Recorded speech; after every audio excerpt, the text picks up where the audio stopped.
Hello everyone, this is POW Ponder on Weather. In this update, we're going to be talking about yet another storm system bringing more severe weather and heavy snow next week. So if you're new to the channel, click the subscribe button and notification bell to get all my daily updates to keep you ahead of the storm. Good morning everyone, happy Saturday. This is your December the 11th update, and man, it was truly devastating last night. I want to send all my thoughts and prayers of anybody that was impacted from these storms and the risk zone last night, because man, this thing came in with a vengeance, and it was overnight event, and unfortunately it looked like a super outbreak unfolded with long track tornadoes, and just devastating to see all the pictures and the damage.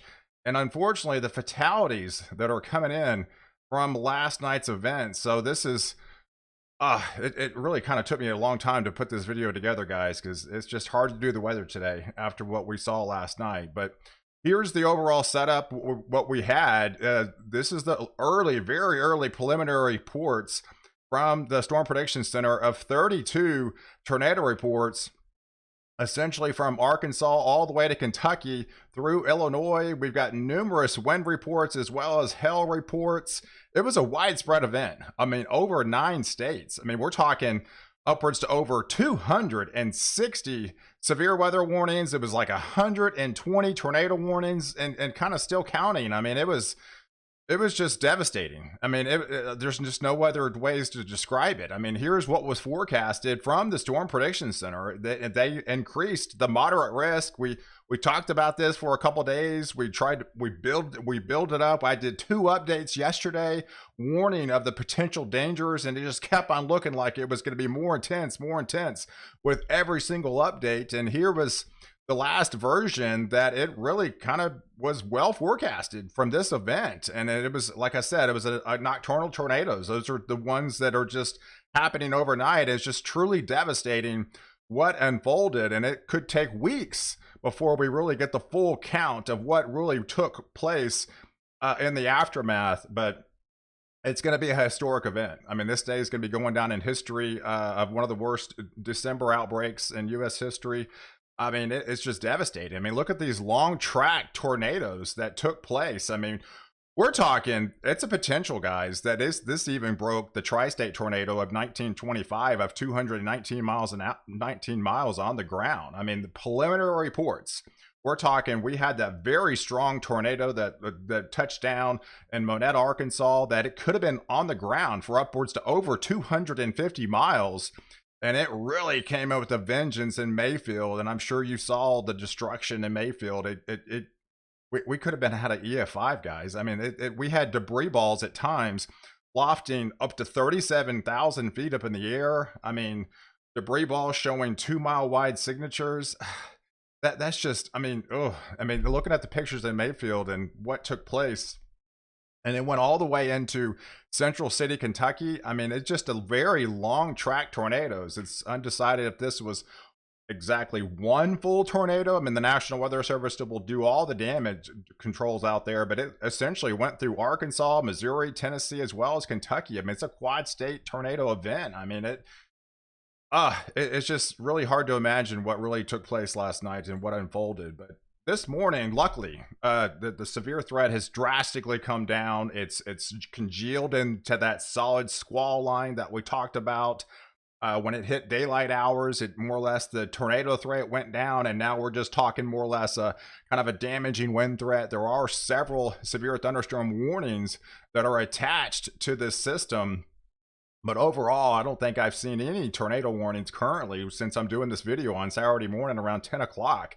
So the severe threat is greatly diminished, and just the aftermath is what's to come, is what's unfolding. But there's some cold air behind it. I mean, we're talking, these are wind chills, current wind chills as of 8 a.m. this morning, and there's pretty strong cold front. I mean, considering how warm we've been for December standards. I mean, this is feeling a little bit more like December is supposed to feel like in a lot of these areas, with single-digit wind chills, upwards to some areas in Colorado below 0 wind chills, down to into the 30s, into North Texas into the 20s, and Oklahoma City and stuff. So man, it's definitely some colder air back behind this system. And then, of course, there you still have the warm sector out ahead of it. And that's what's keeping these storms alive as they keep pushing off to the southeast. But again, it's just another rapid warm up. The cold doesn't stick around. It's just transient cold. And this is the temperatures by Monday again. I mean, we go back well above average. I mean, we're talking 10, 15, a good chunk of the country, almost 80-90% of the country is going to be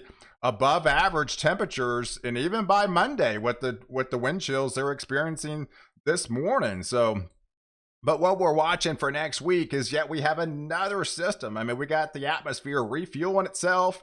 We've got a massive ridge that's going to be developing and dominating over a good chunk of the country again. We're talking probably more record high temperatures. This is not supposed to happen in December, guys, but this is what the weather we have right now. We probably have another week to deal with this before maybe hopefully a pattern change will bring a little bit more sustainable cold air into the picture after we get through next week. So, but yeah, we do have a developing trough that we're going to have to be paying attention to off the coast of California. That's going to bring some colder air and actually some much needed rain for parts of the West and off the West Coast here, especially into California. And by Tuesday, the 14th, it's really going to be starting digging down all the way into California.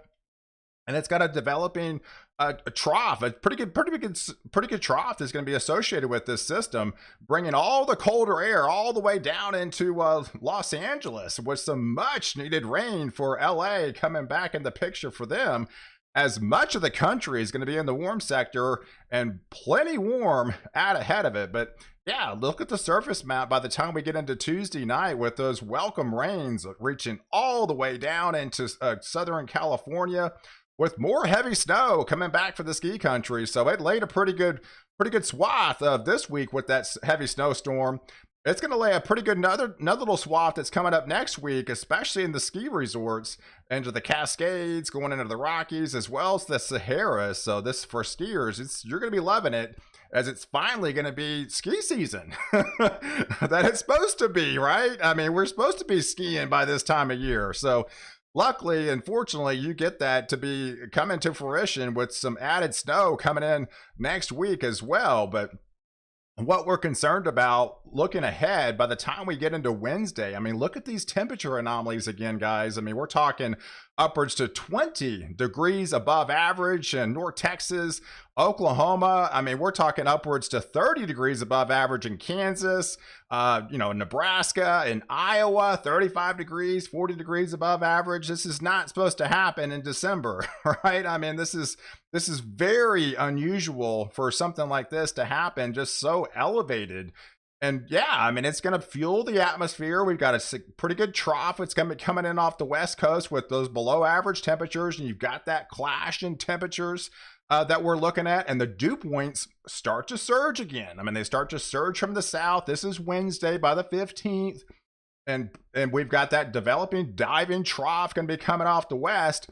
Look at these dew points. And that's what happened last night with those dew points well into the 60s, somewhere upwards to 70. That it tapped into that atmosphere, but it gets back up there a little bit again into the low 60s, reaching all the way up into Oklahoma, into Kansas, and going into parts of Iowa with those, where it's hitting those, well above average temperature anomalies. It's going to be clashing by the middle of next week.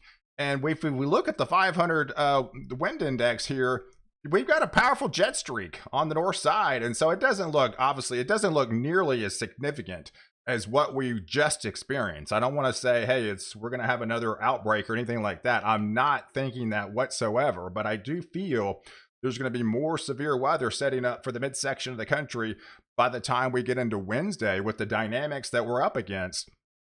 So we have to be concerned about that. And then we have another strong cold front coming on the backside. So we're still looking at about Wednesday night going into Thursday timeframe is what I'm looking at when you're on the warm sector by the time we get into that Wednesday night. And here's the latest GFS model currently, that by Wednesday we could be looking at more storms kind of breaking out in parts of Oklahoma, getting into parts of Kansas, as well as Iowa, where they've got those well above average temperature anomalies coming in.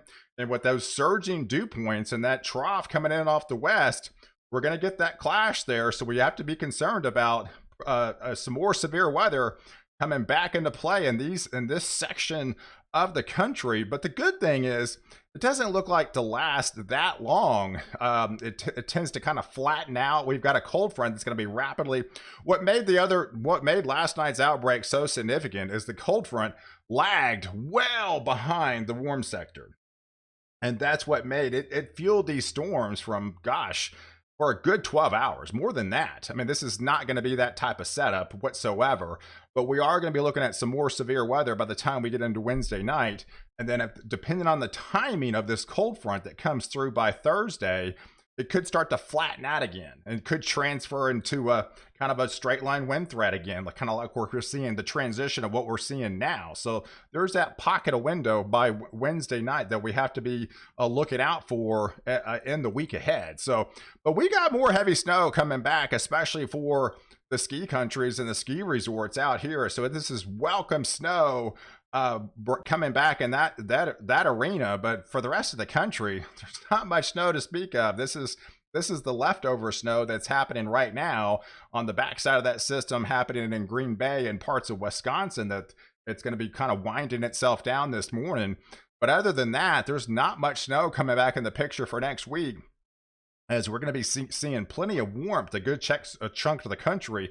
The heavy snows can be confined out west and our western areas, with all the heavy snows and the ski resorts out there in that region. And then for the rain prospects, yeah, we're looking at more heavy rain coming back into the picture with that developing trough that's going to be coming off the west coast into Washington and Oregon, getting into California. I mean, look at these multi-inch rains coming into California over the next 5 to 6 days. That is some welcome rain, guys. And not just California. We're talking the Four Corners regions, the desert Southwest. I mean, much needed rain for these areas that are really drought stricken, and even places into western Colorado and the ski resorts are definitely drought stricken. But yeah, we have to be on the lookout by the middle of next week as that trough kind of clashes in and sets up somewhere around, eastern parts, Oklahoma City, east of Oklahoma here, going into Kansas, going into Iowa areas. We have to be concerned about this particular area right here. And then as this moves through, kind of flattens out, and with that cold front on the backside, we could be looking at some heavier rains coming back in the picture, and obviously the areas that maybe got impacted from the tornadoes from last night's event. So man, I appreciate you guys watching.